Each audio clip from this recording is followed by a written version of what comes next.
अब भू कानून क्या है साहब?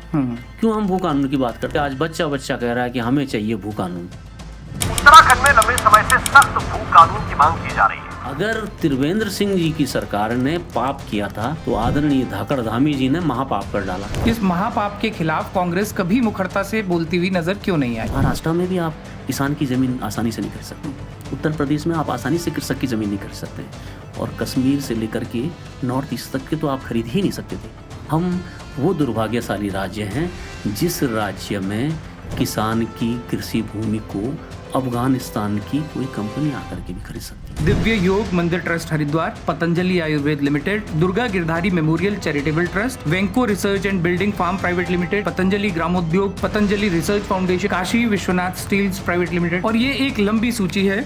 जो भाषण प्रकाश पंत जी ने दिया था, अधिकांश विधायक उससे बड़े भाव विभोर हो रखे थे कि साहब अब उत्तराखंड के पहाड़ों में उद्योगों की गंगा बहेगी, लेकिन वो उद्योगों की गंगा पहाड़ के लिए नहीं थी, वो तो सब लूट के लिए थी। कांग्रेस कभी इतनी मुखरता से बाहर भी तो इस पर बोलती नजर नहीं आई कि इस तरह के अमेंडमेंट्स हुए हैं जिससे कि इन लोगों को फायदा पहुंचाया गया है। ये एक बहुत बड़ा नेक्सस है, इसमें कुछ नौकरशाह शामिल हैं, ये इनके मुंह में खून लगा है। कुछ इसमें ऐसे मामले भी हैं जो आईएएस कॉलोनीज हैं। उन कॉलोनीज के डेवलपरों ने बाकायदा प्रेस कॉन्फ्रेंस करके खुलेआम बोला कि राज्य का कानून हमें छूट देता है इन कामों के लिए। हमें कुछ दस्तावेज और मिले हैं जो 2700 करोड़ की जमीन के घोटाले से जुड़ते हैं, और ये 2700 करोड़ भी उस जमीन का सर्किल रेट है। मार्केट रेट इससे 4 से 10 गुना ज्यादा तक हो सकता है, ऐसा जानकार लोग बताते हैं। ये जमीन है मसूरी के पास स्थित जॉर्ज एवरेस्ट की। किसी भी एक्टिविस्ट ने, किसी भी राजनीतिक व्यक्ति ने, किसी सामाजिक व्यक्ति ने इसका प्रतिकार नहीं किया कि धामी जी आप वो आदमी हैं जिन्होंने उत्तराखंड की विधानसभा में एक ऐसा प्रावधान किया कि जिससे आप चोरी करके बिल्कुल हंसते खेलते हुए आप निकल जाएं। उत्तराखंड में भू कानून पर बड़ा ऐलान। उत्तराखंड भू कानून को लेकर बड़ी खबर है। भू कानून सीएम पुष्कर सिंह धामी का बड़ा ऐलान है।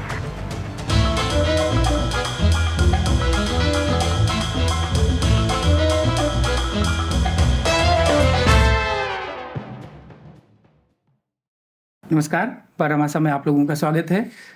आज भू कानून के मुद्दे पर एक ऐसी चर्चा हम लोग कर रहे हैं जिसमें आप लोग ये समझेंगे कि उत्तराखंड में भू कानून बदलने का जिक्र तो कई बार होता है, लेकिन असल में उसकी तकनीकियां क्या हैं, कौन से वो प्रावधान हैं जिनमें भू कानून में बदलाव किए गए, कौन वो लोग हैं जो इनसे लाभान्वित हुए, यानी कि भू कानून में कब कब मेजर बदलाव हुए, वो जो बदलाव हैं उनका कानूनी पक्ष क्या है और उसके सीधे लाभार्थी कौन हैं। इस बातचीत के लिए हमारे साथ में शामिल हैं केदारनाथ के पूर्व विधायक मनोज रावत जी। रावत जी, बहुत बहुत स्वागत है बारामासा में। धन्यवाद बारामासा के सारे दर्शकों को मेरा नमस्कार। रावत जी, केदारनाथ चुनाव की तारीखों की घोषणा हो चुकी है और जिस वक्त हम ये रिकॉर्ड कर रहे हैं पॉडकास्ट, तब तक ऑफिशियली कैंडिडेट्स अभी अनाउंस नहीं हुए हैं। प्राइमरीली आपकी दावेदारी कांग्रेस से सबसे मजबूत मानी जा रही है।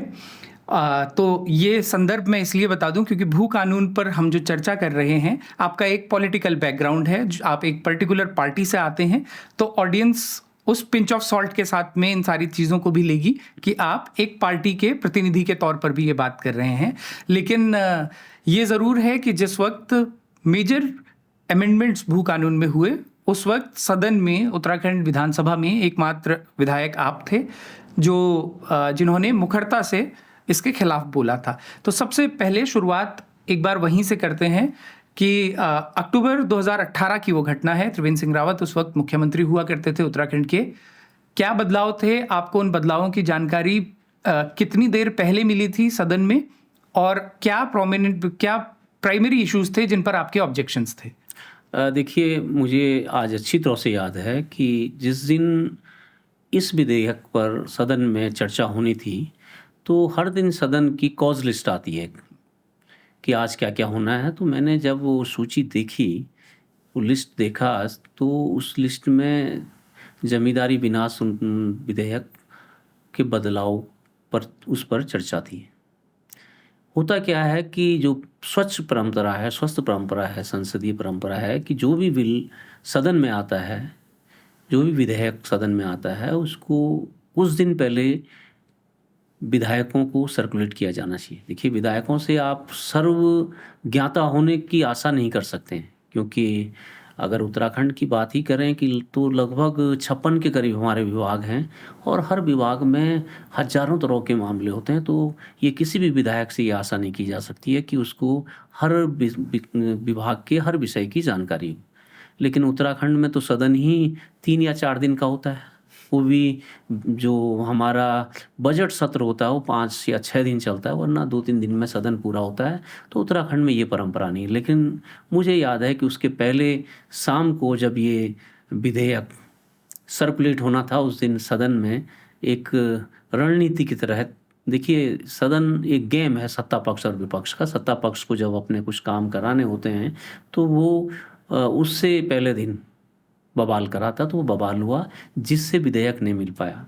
जब मैंने उस दिन कार्यसूची में देखा ये विधेयक, तो मैं तुरंत इंदिरा जी के पास गया। इंदिरा जी हमारी नेता प्रतिपक्ष थी। मैंने कहा, मैडम ये कार्यसूची में ये विधेयक आया है, इस पर चर्चा होनी है, लेकिन ये तो सर्कुलेट ही नहीं है, आप इस पर आपत्ति दर्ज करिए। उन्होंने कहा मेरे पास है।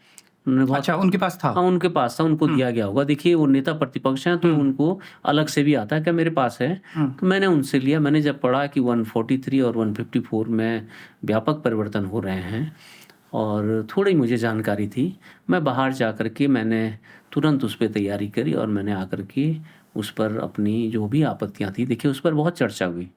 और अगर आप उस दिन की चर्चा देखेंगे, आदरणीय स्वर्गीय प्रकाश पंत जी संसदीय कार्य मंत्री थे, उन्होंने उन 2 बदलावों की तारीफ में काफ़ी मिनट उन्होंने ये सब्ज बाग दिखाए। उन्होंने ये दिखाया कि भाई उत्तराखंड के पर्वतीय ज़िलों जिनके लिए ये परिवर्तन किए जा रहे हैं, अभी तक वहाँ कोई उद्योग नहीं है और सरकार इन 2 परिवर्तनों के बाद उद्योग की गंगा वहाँ इन 2 ज़िलों में बहा देगी।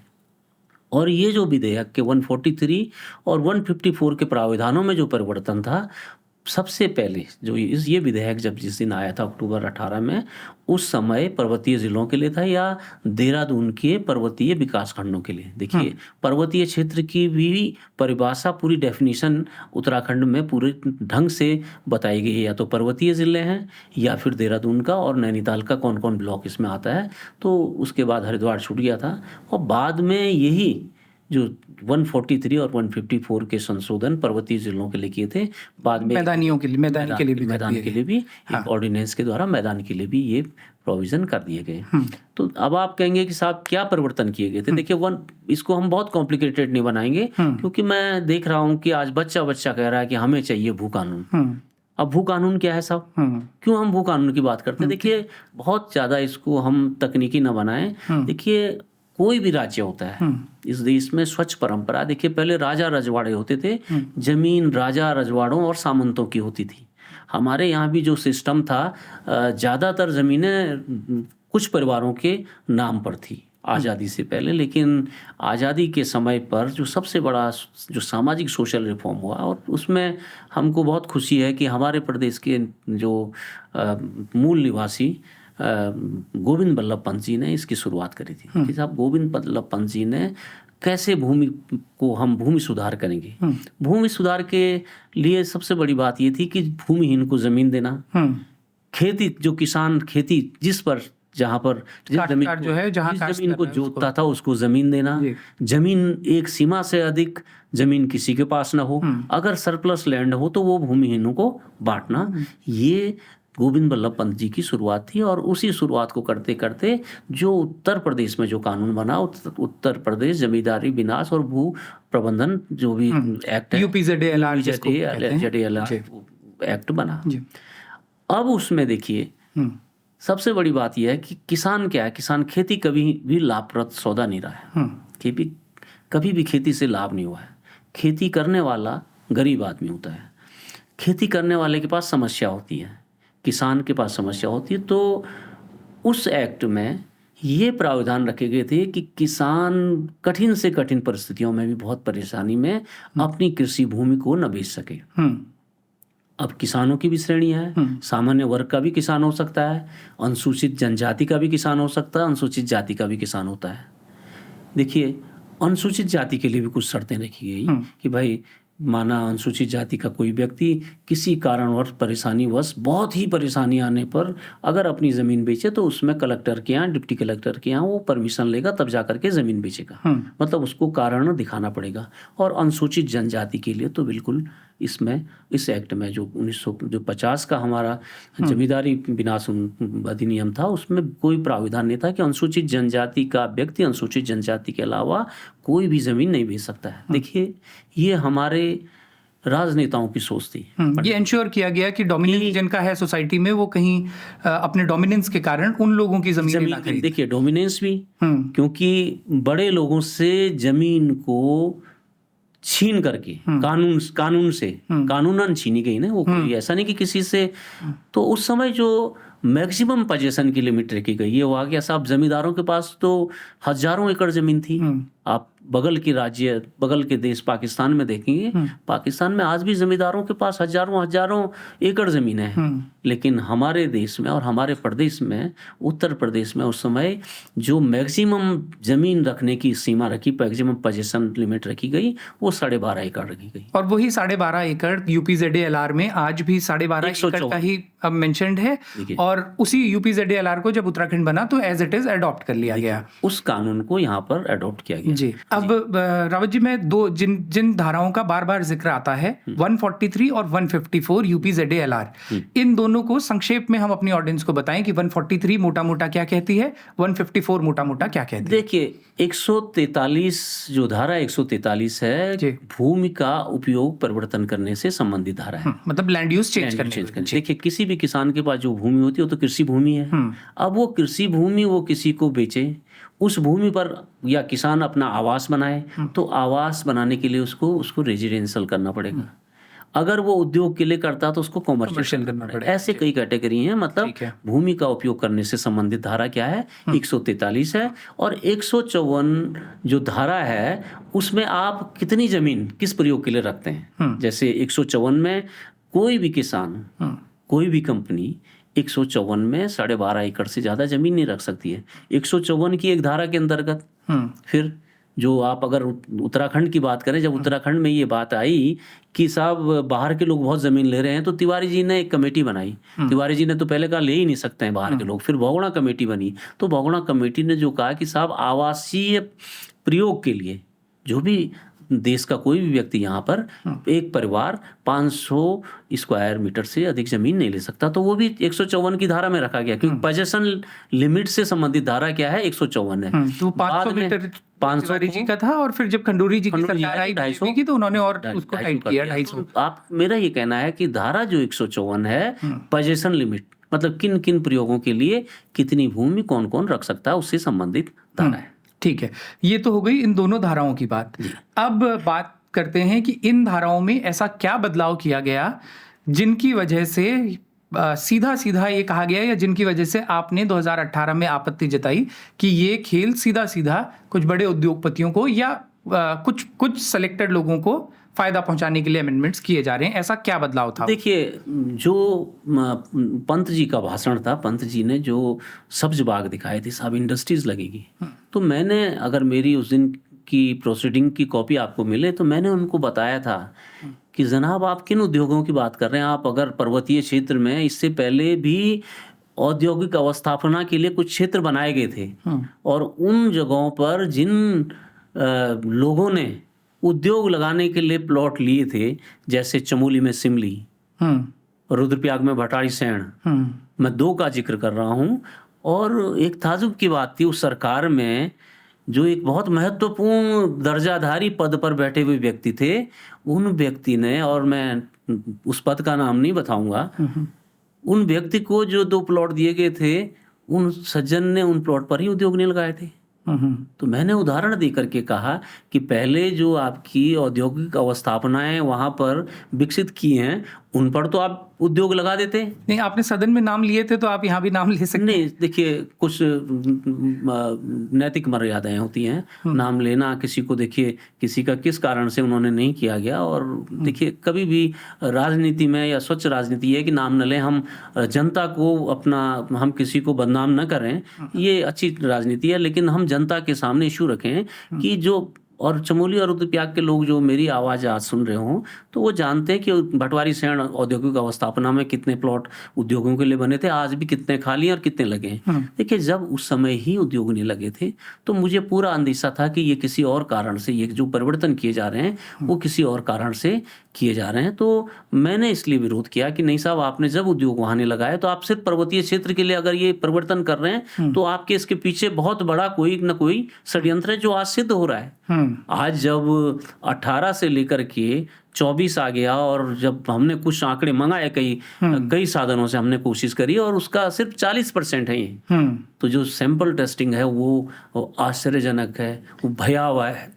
और ये जिनका जिक्र अभी रावत जी कर रहे हैं, ये उन लाभार्थियों की लिस्ट है जिनका वो बता रहे हैं कि ये तो सिर्फ 40% है, ये 100% सरकार से मांगा जा सकता है। आरटीआई के तहत हम भी प्रयास करेंगे कि ये पूरी लिस्ट सार्वजनिक की जाए कि कितने लोगों को इसमें बेनिफिट हुआ। अभी ये डिटेल लिस्ट हम स्क्रीन पे भी चला देंगे, लेकिन 2018 के बाद से उस लिमिट से ज़्यादा 12.5 एकड़ की जो लिमिट है उससे ज़्यादा किस किस लाभार्थी को ज़मीनें दी गई, उसकी अगर मोटा मोटा सूची मैं एक बार पढ़ के आपको बताऊं तो ये हरिद्वार में कुल 57 ऐसे लोग हैं जिनको दी गई। इसमें देखिए, Divya Yog Mandir trust Haridwar, Patanjali Ayurved limited, Shri Durga Girdhari memorial charitable trust, इनको 35 हेक्टेयर दी गई।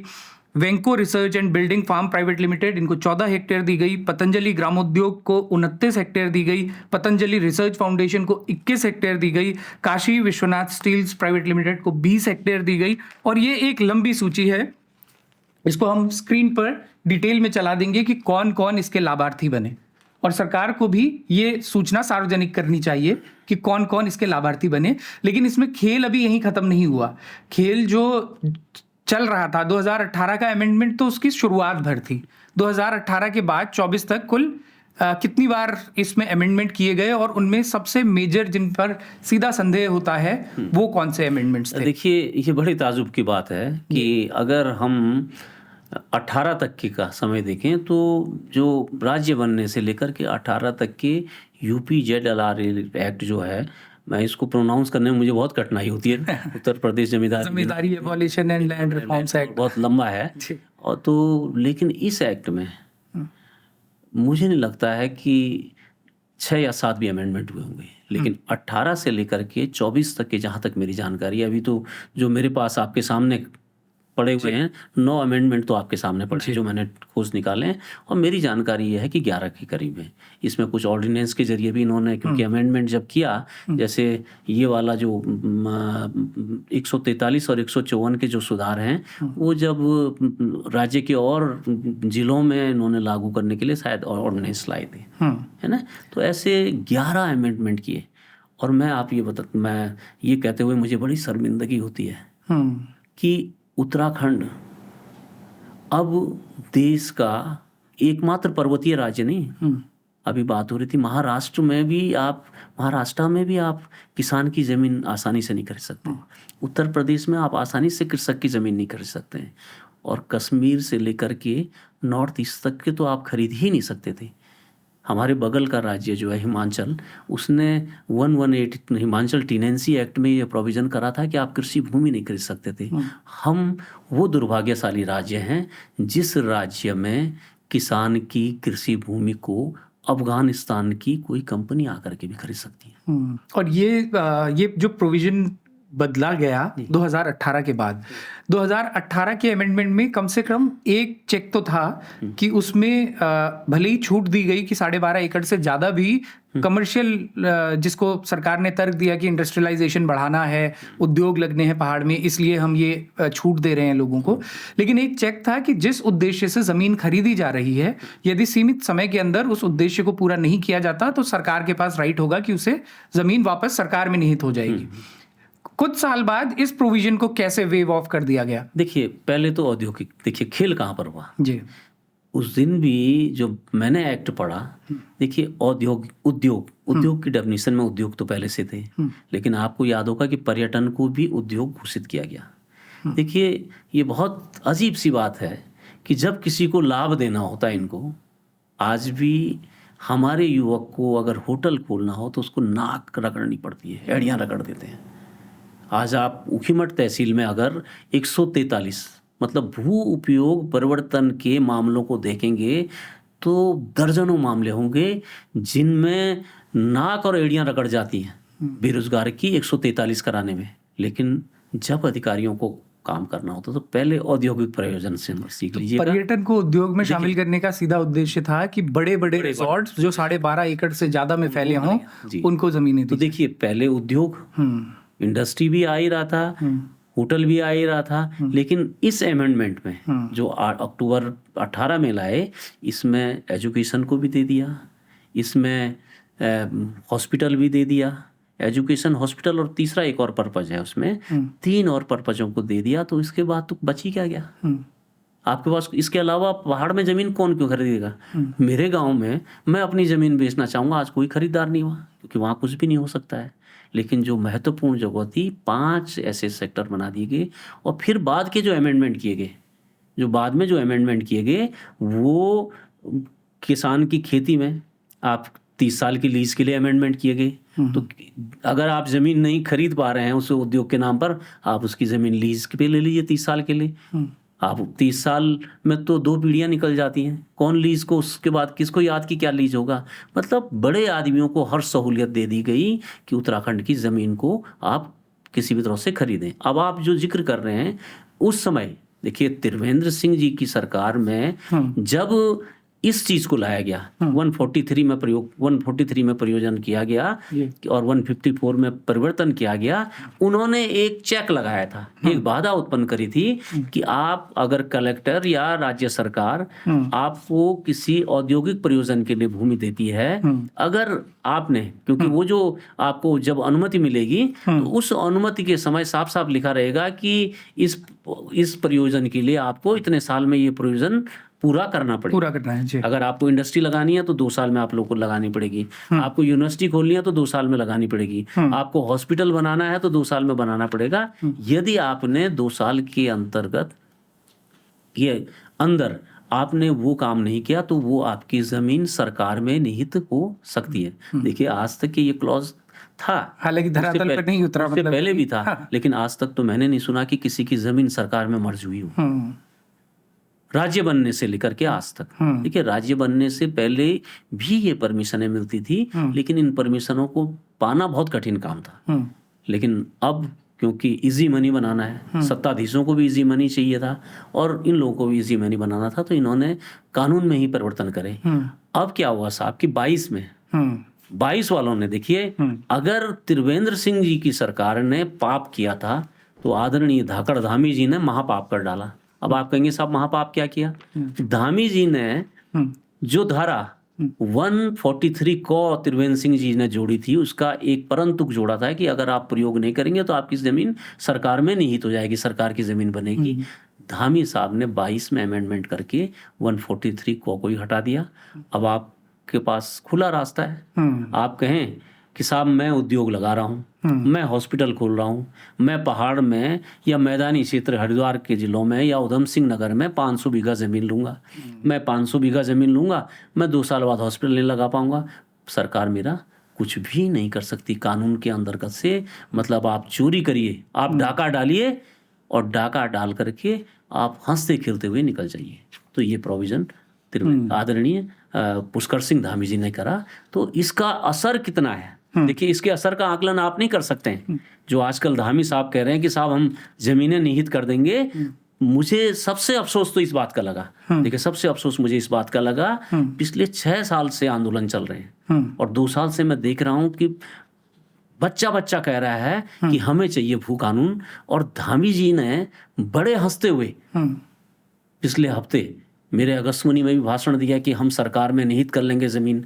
बार बार देहरादून से कह रहे हैं, लेकिन किसी भी एक्टिविस्ट ने, किसी भी राजनीतिक व्यक्ति ने, किसी सामाजिक व्यक्ति ने हमें चाहिए भू कानून चाहिए का इसका प्रतिकार नहीं किया कि धामी जी आप वो आदमी हैं जिन्होंने उत्तराखंड की विधानसभा में 22 के साल एक ऐसा प्रावधान किया कि जिससे आप चोरी करके बिल्कुल हंसते खेलते हुए आप निकल जाएं। आज यही हो रहा है। आप इसका आकलन ही नहीं कर सकते हैं, क्योंकि जब कानून में ये धारा ही नहीं है, आपको किसी भी सूचना अधिकार में ये पता ही नहीं चल सकता है कि कितनी जमीन औद्योगिक प्रयोजन के लिए ली थी। और औद्योगिक प्रयोजन की मैंने आपको बैंडविड्थ दिखा दी, वो तो सारे काम ही उसमें आ जाते हैं।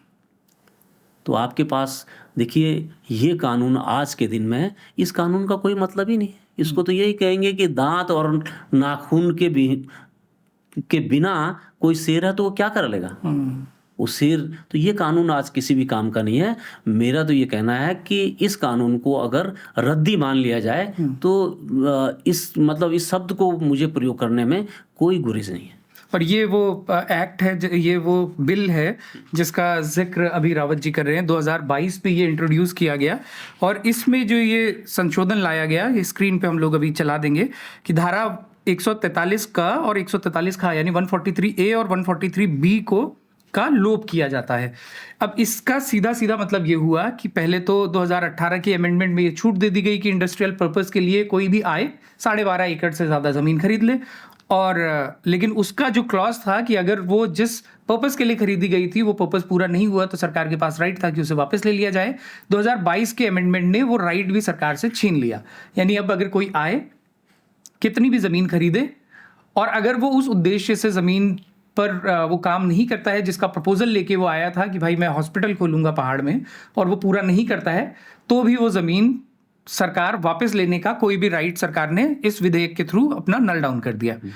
तो अब इसका सीधा मतलब ये भी हुआ कि किसी ने अगर ज़मीन खरीदी और उसको, क्योंकि जब वो ज़मीन मिलती है तो पूरे एक तरह से भूमिधरी राइट्स उसको मिल जाते हैं, तो संभवतः ये भी हो सकता है कि किसी ने हॉस्पिटल खोलने के नाम पे ज़मीन ली और 2 साल बाद प्लॉटिंग करके और कोई कॉम्प्लेक्स बना दिया या ज़मीन ही बेच दी। देखिए, अब आपके पास कानून में कोई वादा तो है ही नहीं। आपने जमीन खरीदी, आप भूमिधर बन गए और आप श्रेणी 1 के भूमिधर बन गए। श्रेणी 1 के भूमिधर के पास संक्रमणीय अधिकार रहते हैं। संक्रमणीय मतलब ट्रांसफरेबल। आप उस जमीन को ओन कर सकते हैं, अपने पास रख सकते हैं, आप उस जमीन को बेच सकते हैं, आप उस जमीन को गिफ्ट कर सकते हैं। जितने भी तरीके जमीन को देने के हैं कानून में, उनको आप कर सकते हैं। तो आपके पास 500 बीघा जमीन आपने उद्योग के नाम पर ली और बाद में आसानी से, अगर आप 2-3 साल के बाद, उस समय सीमा के बाद, 2 साल की आपकी समय सीमा उस पर्पस को करने की थी, उसके बाद आप प्लॉटिंग करिए। आपके पास कोई पूछने वाला नहीं रहेगा। कानून में ऐसा कोई तरीका नहीं रहेगा, या धामी साहब बता दें हमें, या त्रिवेंद्र सिंह साहब बता दें, अगर इस कानून में कोई ऐसा तरीका है तो हमें बता दें।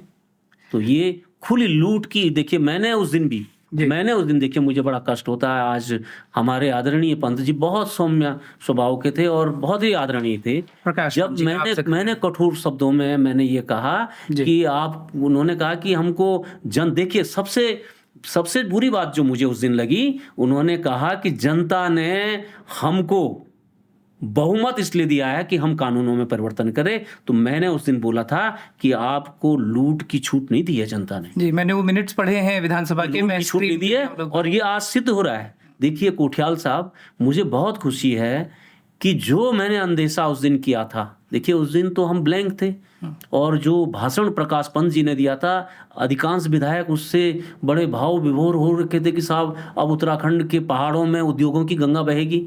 लेकिन वो उद्योगों की गंगा पहाड़ के लिए नहीं थी, वो तो सब लूट के लिए थी। और ये 2 जिलों के हमारे पास अभी पौड़ी का, हरिद्वार का जो डेटा है कि किस किस व्यक्ति को लाभ पहुंचाए गए, यानी किस किस व्यक्ति को बड़ी 12.5 एकड़ से ज़्यादा ज़मीनें दी गई, वो स्क्रीन पे हम लोग उसका PDF जो है वो अभी आप लोग देख रहे होंगे कि ये वो लोग हैं। पॉज करके आप लोग अगर डिटेल में देखना चाहते हैं तो इसे देख सकते हैं। अब कुछ पॉलिटिकल सवाल भी रावत जी, कि जब ये सब हो रहा था 2018 में, आप सदन के सदस्य थे और आपने व्यक्तिगत तौर से सवाल उठाए भी, लेकिन कांग्रेस विपक्ष में 2018 के बाद भी थी। जो पिछले चुनाव हुए, 22 का जो चुनाव हुआ, उसके बाद भी सत्ता में भाजपा ही आई, लेकिन अच्छी खासी संख्या कांग्रेस के विधायकों की भी थी। क्यों इतनी मजबूती से जब ये संशोधन हो रहे थे, स्पेशली 2022 वाला, जिसको आप कह रहे हैं कि अगर त्रिवेंद्र जी ने पाप किया था तो धामी जी ने महापाप किया, इस महापाप के खिलाफ कांग्रेस कभी मुखरता से बोलती हुई नजर क्यों नहीं आई? जी, मैं आपको बता रहा हूँ, जब आप हाउस की प्रोसीडिंग निकाल लीजिएगा, देखिए सबसे ताजुब की बात है कि जब जब ये संशोधन हुए, हाउस में बवाल करा दिया गया और ये पता भी जनता को नहीं चला, विधायकों को पता नहीं चला, ये तो कभी सर्कुलेट नहीं किए गए। ये मैंने बताया उस दिन की तो मुझे याद है, उसके बाद 22 का भी जो मुझे याद है वो शायद गैरसैंण विधानसभा या कहीं पर हुआ था। जब जब बवाल देखिए कोठियाल साहब, ये संसदीय परंपरा पर बड़ा प्रश्न चिन्ह है। देखिए स्वच्छ संसदीय परंपरा ये थी कि आप हाउस में बिल लाएं, जो बिल व्यापक महत्व के बिल हैं। देखिए किसी भी मैं धन्यवाद कि लोग मुझे कहते हैं कि आपने उस दिन विरोध किया, वो ठीक है मैंने कर दिया, लेकिन किसी भी माननीय विधायक से आप ये आशा नहीं कर सकते हैं कि आप सर्वज्ञाता हो सकते हैं। और इन इतने तकनीकी विषय की अगर आप इनकी 4 लाइनें पढ़ लें तो 3 या 4 बार पढ़नी पड़ती है, हिंदी और अंग्रेजी दोनों में पढ़ना पड़ता है, तब जा करके तो ये लाइनें समझ में आती हैं, क्योंकि ये बहुत विधायी कार्यों की भाषा बड़ी कठिन होती है। देखिए जो स्वच्छ संसदीय परंपरा है, पहले तो इस देश में विधानसभाओं में और उत्तराखंड में तो बिलों पर चर्चा की परंपरा ही नहीं है। और जो बिल संदेहास्पद होते हैं सरकार पहले ही देख लेती है कि जिस बिल से बवाल होना है उस दिन कुछ न कुछ ऐसा बवाल करा देती है कि हाउस में बहिर्गमन हो जाता है और बिल रख करके पक्ष के विधायक हाथ खड़ा कर लेते हैं। बहिर्गमन बड़ा इंटरेस्टिंग शब्द है, बहिर्गमन हो जाता है। अच्छा, स्वच्छ संसदीय परंपरा क्या थी कि जो राज्य के व्यापक महत्व के बिल होते थे उनको परवर समिति को भेज देना चाहिए था हमेशा। देखिए परवर समिति में जब बिल जाता है तो डिस्कशन होते हैं, जो हितग्राही होते हैं, एक रिपोर्ट बनती है। देखिए जो जिन लोगों के हित उससे प्रभावित होते हैं, सामाजिक संस्थाएं हैं, पूर्व अधिकारी हैं, वो अपने अपने विचार भी प्रवर समिति को देते हैं। तो अभी आप देखिए बहुत बड़ा ड्रामा है। देखिए जिन बिलों को आपको अटकाना होता है, अभी यहाँ पे नगर निगम नगर निकाय चुनाव होने थे, हमारे आदरणीय एक विधायक जी ने बहुत प्रभावशाली भाषण दिया। वो आदरणीय विधायक जी उस समय भी सदन में थे जब ये सब कानून पास हो रहे थे, तब तो किसी को राज्य की चिंता नहीं थी, लेकिन नगर निगम के चुनावों को, नगर निकाय के चुनावों को ओबीसी रिजर्वेशन के बहाने आपने पीछे करना था। देखिए कल भी रिपोर्ट आने के बाद जो ओबीसी का रिजर्वेशन जो होगा वो रैंडम ही होगा, क्योंकि आपके पास ओबीसी की जनसंख्या के आंकड़े तो कुछ है ही नहीं, कोई भी तरीका आप नहीं अपना सकते उनके जो सीटें रिजर्व करने के लिए। जब रैंडम ही सीटों का निर्धारण होना था तो देखिए जब आपको सरकार को करना होता तो वो ड्रामा आपको याद है। और 4 महीने आपने चुनाव पीछे कर दिया। अभी परवर समिति की रिपोर्ट आएगी, फिर विधानसभा का सत्र होगा, उसमें वो विधेयक पास होगा, तब जाकर के आप चुनाव टिकट करा। लेकिन जो आपका प्रश्न था, देखिए महत्वपूर्ण विषयों पर अगर राज्य के विधायक चर्चा नहीं करेंगे, राज्य के हितग्राही चर्चा नहीं करेंगे तो यही हाल होगा राज्यों को भेजने का। लेकिन मेरा सवाल, चलिए मैं ये मान गया कि सरकार ने जब भी इस तरह के कंट्रोवर्शियल बिल्स आए तो सरकार ने कुछ ना कुछ प्लानिंग करी और उनके पास मैंडेट है, मेजॉरिटी है, तो उन्होंने किसी तरह सदन के भीतर पास करवा लिए। लेकिन कांग्रेस कभी इतनी मुखरता से बाहर भी तो इस पर बोलती नजर नहीं आई कि इस तरह के अमेंडमेंट्स हुए हैं जिससे कि इन लोगों को देखिए फायदा पहुंचाया गया है। मुझे जो लगा, देखिए इस काम को, क्योंकि मैं पत्रकारिता मेरा बैकग्राउंड था और ज़मीन के मामला में मेरी काफ़ी रुचि थी, मुझे ही इसको ढूंढने में बहुत समय लगा। देखिए विधायकों को ऐसे समझ में नहीं आता है। ये मामले राज्य के किसी आज तक के इन मामलों में, ये लूट की खुली छूट जो है, इन मामलों में कोई स्टोरी किसी पत्रिका में पब्लिश नहीं हुई है। देखिए हो क्या गया है, इस देश में पत्रकारिता की परंपरा खत्म हो गई है। पत्रकारिता जब होती थी तो उसमें क्या होता था कि एक किसी भी करप्शन को लेकर के ऐसी स्टोरीज आती थी, उस पर फिर विधायकों को पता चलता था, उसकी तह में जाते थे, वो ढूंढते थे। तो ये तो खुला खेल टेबल के नीचे होता रहा। लोग समझते रहे कि आप इन अमेंडमेंट को देखेंगे, आप इन अमेंडमेंट को 18 के अमेंडमेंट से लेकर के लास्ट अमेंडमेंट तक के आप देखेंगे, बाप रे बाप, जनता की सहूलतों के लिए सरकार क्या क्या कर रही है। लेकिन मैंने आपको बता दिया, जनता को तो कोई सहूलियत मिली नहीं। बेरोजगार तो 143 के लिए एड़ी रगड़ रहा है, लेकिन बड़े लोग मालामाल बन रहे हैं। तो मेरा ये मानना, देखिए इस देश में, अच्छा विधायक चुनते समय आप कहाँ, किसी विधायक की क्वालिफिकेशन में ये कहाँ लिखा गया है कि साहब क्या विधायकों को इस आधार पर वोट मिल रहा है कि विधेयक पर चर्चा की कि नहीं की। कोई भी जनता विधेयक पर चर्चा करने पर ये कहीं पर इश्यू नहीं बन रहा है। और जबकि देखिए देश के कानून या प्रदेश के कानून विधानसभा में बनते हैं, और जब विधेयकों पर विधायक चर्चाएं नहीं करेंगे तो इसका दुष्परिणाम ये निकलेगा। जब सामाजिक संगठन नहीं करेंगे, देखिए 18 में हमने जिस दिन इस विधेयक पर चर्चा की, दूसरे दिन किसी अखबार में एक लाइन कहीं नहीं छपी थी। बहुत दिन बाद जब शेखर पाठक साहब की मैंने पोस्ट पढ़ी कि कोई कुछ नहीं बोला, इतना बड़ा परिवर्तन हो गया, तो मैंने तब जाकर के फेसबुक पोस्ट डाली। मैं भी स्तब्ध था कि हमारा राज्य इतना पढ़ा लिखा राज्य, इतना जागरूक राज्य, जिस राज्य में संघर्ष करके अलग राज्य मिला हो, उस राज्य में विरोध की परंपरा खत्म हो गई, उस राज्य में मुद्दों को जानने की परंपरा खत्म हो गई। और मैं यही तो कह रहा हूँ कि अब तो आंदोलनकारी आंदोलन कर रहे हैं ना, हमें चाहिए भू कानून, लेकिन पिछले इतने दिनों से धामी साहब का कोई प्रतिकार नहीं कर रहा है कि धामी साहब, जो आप कह रहे हैं कि साहब हम जमीन निहित कर देंगे, वो कानून तो आपने खत्म कर दिया, अब किस कानून में करेंगे? ये नाटक ड्रामा जो आप कर रहे हैं आजकल, ये किस कानून की किस धारा में आप करेंगे? अच्छा, इस बात पे भी, हाँ, इसका भी एक बार डिटेल में जवाब दीजिएगा रावत जी कि ये जो डैमेज हो चुका है, एक तरह से राइटफुली ओनर हो गए हैं ये लोग, क्योंकि बाकायदा कानून सरकार ने बनाया, सरकार ने प्रावधान बनाया कि वो 12.5 एकड़ से ज्यादा की जमीन खरीदें, सरकार ने ही प्रावधान बनाया कि वो लैंड यूज कभी भी बाद में चेंज करवा लें, और जो प्रोविजन उस पे जो क्लॉज उसको रोकता था वो भी सरकार ने वेव ऑफ किया। तो आज की डेट पे वो चाहे तमाम, हम उनकी सूची जारी कर रहे हैं और जनता को ये बता रहे हैं कि लाभार्थी कौन कौन है, लेकिन वो लाभार्थी आज की डेट पे तो कानूनन मालिक बन चुके हैं उन जमीनों के। उसको क्या सुधारा जा सकता है? यदि सुधारा जा सकता है तो कैसे सुधारा जा सकता है? देखिए, देश की जो संसद है या विधानसभाएं हैं, स्वर्गीय केसरीनाथ त्रिपाठी जी उत्तर प्रदेश के विधानसभा अध्यक्ष रहे थे और प्रातःस्मरणीय है, भारतीय जनता पार्टी के थे। जब जब संकट हमको कहीं आता था तो इंदिरा जी कहती थी केसरीनाथ त्रिपाठी जी से बात कर लीजिए।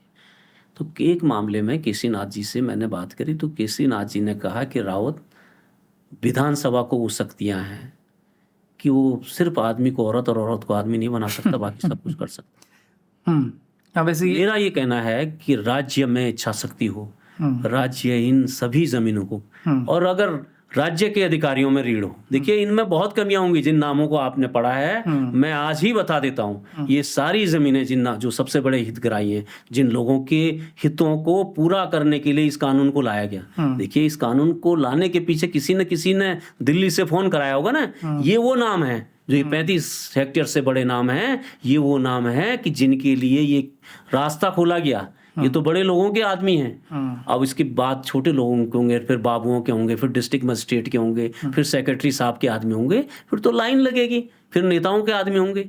इसमें कुछ ऐसे भी होंगे कि बहुत छोटे, पोजीशन लिमिट बहुत कम होगी, वो भी आदमी होंगे, उनको भी परमिशन मिली होगी। सब 12.5 एकड़ से ऊपर नहीं है ये रिस्ट्रिक्शन है, लेकिन जिन लोगों के लिए किया गया वो तो बड़े लोग हैं। तो देखिए, ये तो कानून की कमी है। और आप अगर राज्य के अधिकारियों को तरीका नहीं मालूम है, मुझे कोई भी एक केस दे दें, 1 महीने का समय दे दें, मैं बताऊंगा कि इन्होंने जमीन कब खरीदी है। देखिए, इनमें ऐसे भी केस होंगे जिनकी जमीनें भूतकाल में खरीद ली गई होंगी और उन लोगों को इस कानून के दायरे में लाया गया। मैं ये दावे के साथ कह रहा हूँ। मैंने अभी कोई पड़ताल नहीं करी है, मैंने आज अभी तक के कोई पड़ताल नहीं करी, ना मैं पड़ताल कर रहा हूँ, लेकिन मैं ये दावे के साथ कह रहा हूँ। मेरा जो सार्वजनिक जीवन का अनुभव है वो उसके सहारे मैं दावे के साथ कह सकता हूँ। और आप इस चीज़ पर बिल्कुल चिंता न करें। सरकार में इच्छा शक्ति हो तो ये गलत काम करने वाले, इनकी सारी ज़मीन, लेकिन कानून बनाए तो सही। 22 में धामी साहब बोल गए थे कि साहब हमने एक उच्च स्तरीय समिति बना रखी है। अरे भैया, हम तो विधायक 22 तक हम विधायक थे। 143 और 154 को रिपील करने का जो अमेंडमेंट हुए थे 18 में, उनको समाप्त करने का, उनके विलोपन के लिए तो मैं प्राइवेट मेंबर बिल लाया था ना। अगर आपकी इतनी इच्छा शक्ति थी, इतने आप राज्य के हितैषी थे, तो मेरे बिल पर आप वोट देते। और बहुत बड़ा काम आप अगर नहीं भी करना चाहते, देखिए उस बड़े काम के लिए तो बहुत समय है, ज़रा सलाह ले लीजिएगा। लेकिन 143, 154 में और इस बीच जो आप लोगों ने इतने संशोधन किए हैं, जो लूट की खुली छूट मिलाई है, इसमें और भी जो 9 विधेयक हैं अलग अलग आप देखेंगे तो हर में आपको किसी न किसी का हित सत्ता हुआ दिखेगा। और बड़ी स्मार्टली वो किया गया, बहुत स्मार्टली कि जनता कभी- को दिखाने के लिए दिखाया गया है। माना विधवा और परित्यक्ता को भूमि अधिकार देने के लिए, तो वो किसी विधवा परित्यक्ता वो जो मेरे गांव के उसको देने के लिए नहीं है। वो देहरादून में अगर किसी परित्यक्ता की कोई प्रॉपर्टी का डिस्प्यूट है और किसी परित्यक्ता से आपको सैकड़ों बीघा रजिस्ट्री करानी है, तो उसके लिए किया गया। और देखिए, ये एक बहुत बड़ा नेक्सस है। इसमें कुछ नौकरशाह शामिल हैं, ये इनके मुंह में खून लगा है। मैंने वो आइडेंटिफाई कर दिए कौन कौन से नौकरशाह हैं जो जिला अधिकारी रहते हुए जिन्होंने लोगों को खुली छूट दी थी, और फिर वो राजस्व के जो सेक्रेटरी बने तब तक के उनके काम है। कुछ इसमें ऐसे मामले भी हैं जो आईएएस कॉलोनीज हैं, जी जी डेफिनेटली उन्हीं को जी जी फायदा पहुंचाने जी के लिए उनको करवाए फायदा गए। पहुंचाने के लिए, और बाद में उन कॉलोनीज के डेवलपरों ने बाकायदा प्रेस कॉन्फ्रेंस करके खुलेआम बोला कि राज्य का कानून हमें छूट देता है इन कामों के लिए। तो ये तो आप ये कहेंगे, ये वही मैं तभी कह रहा हूँ कि जो दुर्भाग्य हमारा हुआ है कि इन 10-11 संशोधन करके राज्य में लूट की खुली छूट इन्होंने मचा दी थी। इस इंटरव्यू के रिकॉर्ड होने के बाद हमें कुछ दस्तावेज और मिले हैं जो 2700 करोड़ की ज़मीन के घोटाले से जुड़ते हैं, और ये 2700 करोड़ भी उस ज़मीन का सर्किल रेट है। मार्केट रेट इससे 4 से 10 गुना ज़्यादा तक हो सकता है, ऐसा जानकार लोग बताते हैं। ये ज़मीन है मसूरी के पास स्थित जॉर्ज एवरेस्ट की, जो पिछले काफ़ी समय से लगातार विवादों में चल रही है। स्थानीय लोग लगातार ये आरोप लगा रहे हैं कि जो निजी कंपनियां जॉर्ज एवरेस्ट में काम कर रही हैं, उन्होंने स्थानीय गांव वालों के वो रास्ते तक बंद कर दिए हैं जो रास्ते गांव के लोग सदियों से इस्तेमाल करते आ रहे थे, और जिन रास्तों को खुलवाने के लिए वहां के ग्रामीण आज भी संघर्ष कर रहे हैं। इसके साथ ही पार्किंग के नाम पर 400-400 रुपये वसूलने और भारी एंट्री फीस भी विवादों में लगातार पिछले काफ़ी समय से है। लेकिन अब जो आरोप कांग्रेस नेता मनोज रावत ने इस ज़मीन की डील को लेकर लगाए हैं, वो इन बातों से कहीं ज़्यादा गंभीर हैं। तो इस मामले को एकदम शुरुआत से समझते हैं। उत्तराखंड राज्य का जब गठन हुआ था तो देहरादून जिले के हाथीपांव इलाके में पार्क एस्टेट की 422 एकड़ जमीन थी। इसमें से 172 एकड़ जमीन उत्तर प्रदेश सरकार के पर्यटन विभाग ने साल 1990 से 92 के बीच अधिग्रहित की थी। जिन लोगों से ये जमीन ली गई थी उनमें प्रमुख जो लोग थे उनमें थे स्वर्गीय MC शाह के परिवार के लोग, यमकेश्वर के मलार गांव निवासी CP शर्मा के परिवार वाले, और चर्चित अभिनेत्री अर्चना पूरन सिंह के पिता स्वर्गीय पूरन सिंह आदि। मसूरी से बिल्कुल लगी हुई ये ज़मीन उत्तर भारत की सबसे कीमती ज़मीनों में से एक थी, इसलिए इस पर देश भर के कई बड़े उद्योगपतियों और कारोबारियों की नज़र शुरुआत से बनी रही। उत्तर प्रदेश के दौर में ही ये सुगबुगाहट भी हुई कि समाजवादी पार्टी की सरकार इस पूरी ज़मीन को एसएल वर्ल्ड को देने जा रही है, लेकिन तब भारी जन विरोध हुआ और उस समय की जो तत्कालीन सरकार थी वो ये कदम उठाने से रुक गई। लेकिन अब कांग्रेस का आरोप है कि जो काम उत्तर प्रदेश की समाजवादी सरकार नहीं कर पाई, वो पिछले 19 जुलाई 2023 के दिन उत्तराखंड के पर्यटन सचिव के एक हस्ताक्षर से कर दिया गया। पर्यटन विकास परिषद ने इस 172 एकड़ जमीन में से 142 एकड़ जमीन राजस aero sports and adventure private limited को सिर्फ 1 करोड़ रुपए सालाना किराए पर साहसिक पर्यटन से जुड़ी एक्टिविटीज करवाने के लिए 15 साल के लिए दे दी। कांग्रेस का यह भी आरोप है कि 142 एकड़ यानी 762 बीघा की इस जमीन का सर्किल रेट के अनुसार ही मूल्यांकन करीब 2757 करोड़ होता है, 2757 करोड़। इस डील में एक गंभीर आरोप यह भी लग रहा है कि जो जमीन सरकार ने 15 साल के लिए सिर्फ 15 करोड़ में इस प्राइवेट कंपनी को दे दी, उस जमीन को ठीक करवाने के लिए ही सरकार ने एशियाई विकास बैंक से 23 करोड़ रुपए का लोन लिया था। मतलब सरकार ने 23 करोड़ का कर्ज खुद लिया उस जमीन को ठीक करने के लिए, जिसे फिर 15 साल के लिए सरकार सिर्फ 15 करोड़ के लीज पर दे देती है। यानी सरकार अगले 15 साल में उस जमीन से सिर्फ 15 करोड़ कमाएगी 23 करोड़ खर्च करने के बाद। और करोड़ों की ये जो ज़मीन है, अरबों की ये जो ज़मीन है, उसकी कीमत इस आंकड़े से अलग है। इस प्राइवेट कंपनी को जिस तरीके से ये ज़मीन सौंपी गई, उसकी टेंडर प्रक्रिया में भी कई तरह की गड़बड़ियों के आरोप कांग्रेस नेता मनोज रावत ने सूचना के अधिकार के तहत जुटाई गई जानकारियों के आधार पर लगाए हैं। इस पूरी लैंड डील में हुई गड़बड़ियों पर हम विस्तार से बात करेंगे अगले आने वाले एक्स्ट्रा कवर के एपिसोड में। रावत जी, बहुत बहुत बहुत शुक्रिया, आपने डिटेल में इस बारे में बात की। ऑडियंस को हम एक बार फिर से ये डिस्क्लेमर दे दें कि मनोज रावत जी जो हैं एक पॉलिटिशियन हैं, वो एक पार्टी को रिप्रेजेंट करते हैं, तो उनके जो आरोप धामी सरकार पर हैं, उनको आप विपक्ष के आरोप की तरह से भी देख सकते हैं, लेकिन ऑन पेपर जितनी चीज़ें हैं, वो जितनी बातें उन्होंने बोली हैं, जितने डेटा उन्होंने इकट्ठा किया है, वो पेपर पे है, अब आप लोगों के सामने है। आप लोग अपने आप उसको जज कीजिएगा। और एक चीज़ आप ये भी मान सकते हैं कि ये जो बातचीत हमारी है केदारनाथ चुनाव से पहले हो रही है, लेकिन ये डाटा कंपाइलेशन का रिकॉर्ड जो है वो अभी अभी उनके पास आया है। तो ये भी इसका एक कारण है कि चुनावों से ठीक पहले जो है ये चर्चा हो रही है। चुनावों के लिए आपको बहुत बहुत शुभकामनाएं रावत जी।